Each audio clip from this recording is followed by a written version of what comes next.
Chapter 2. Here is James Henry Trotter after he had been living with his aunts for 3 whole years, which is when this story really begins. For now, there came a morning when something rather peculiar happened to him, and this thing, which as I say was only rather peculiar, soon caused a second thing to happen which was very peculiar. And then the very peculiar thing in its own turn caused a really fantastically peculiar thing to occur. It all started on a blazing hot day in the middle of summer. Aunt Sponge, Aunt Spiker, and James were all out in the garden. James had been put to work, as usual. This time, he was chopping wood for the kitchen stove. Aunt Sponge and Aunt Spiker were sitting comfortably in deck chairs nearby, sipping tall glasses of fizzy lemonade and watching him to see that he didn't stop work for one moment. Aunt Sponge was enormously fat and very short. She had small piggy eyes, a sunken mouth, and one of those white flabby faces that looked exactly as though it had been boiled. She was like a great white soggy overboiled cabbage.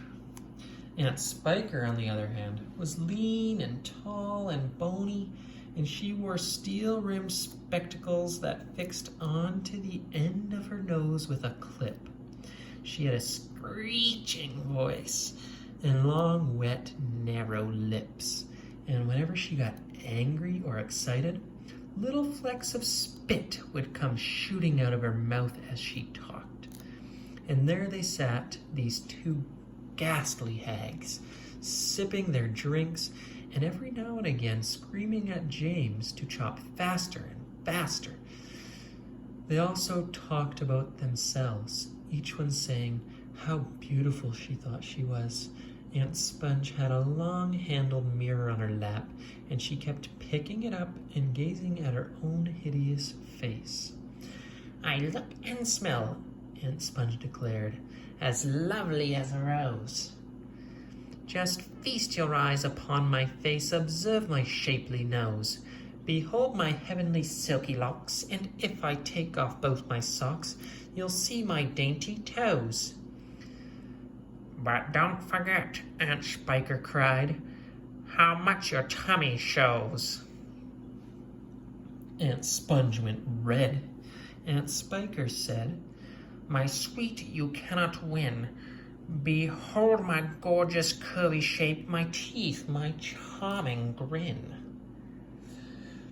"Oh, beauteous me, how I adore my radiant looks, and please ignore the pimple on my chin.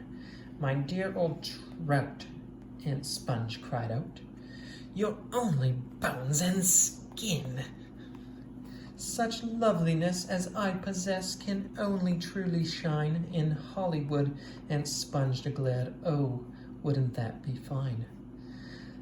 I'd capture all the nation's hearts. They'd give me all the leading parts.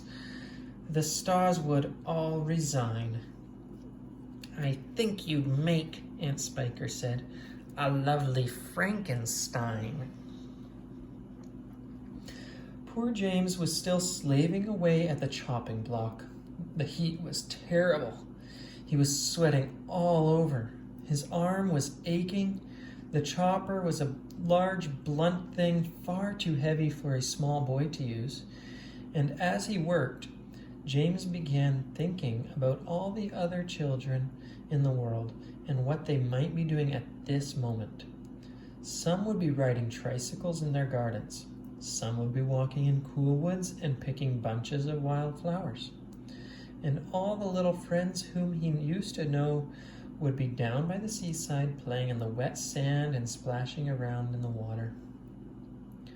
Great tears began oozing out of James's eyes and rolling down his cheeks. He stopped working and leaned against the chopping block, overwhelmed by his own unhappiness. "What's the matter with you?" Aunt Spiker screeched, glaring at him over the top of her steel spectacles. James began to cry.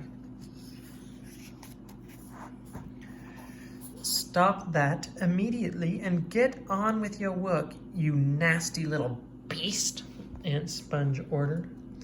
Oh, Auntie Spongy, James cried out, and Auntie Spiker, couldn't we all, please, just for once, go down to the seaside on the bus? It isn't very far, and I feel so hot and awful and lonely. Why, you lazy, good-for-nothing brute, Aunt Spiker shouted. Beat him, cried Aunt Sponge. I certainly will, Aunt Spiker snapped. She glared at James, and James looked back at her with large, frightened eyes. I shall beat you later on in the day when I don't feel so hot, she said. And now get out of my sight, you disgusting little worm, and give me some peace. James turned and ran. He ran off as fast as he could to the far end of the garden and hid himself behind that clump of dirty old laurel bushes that we mentioned earlier on. Then he covered his face with his hands and began to cry and cry.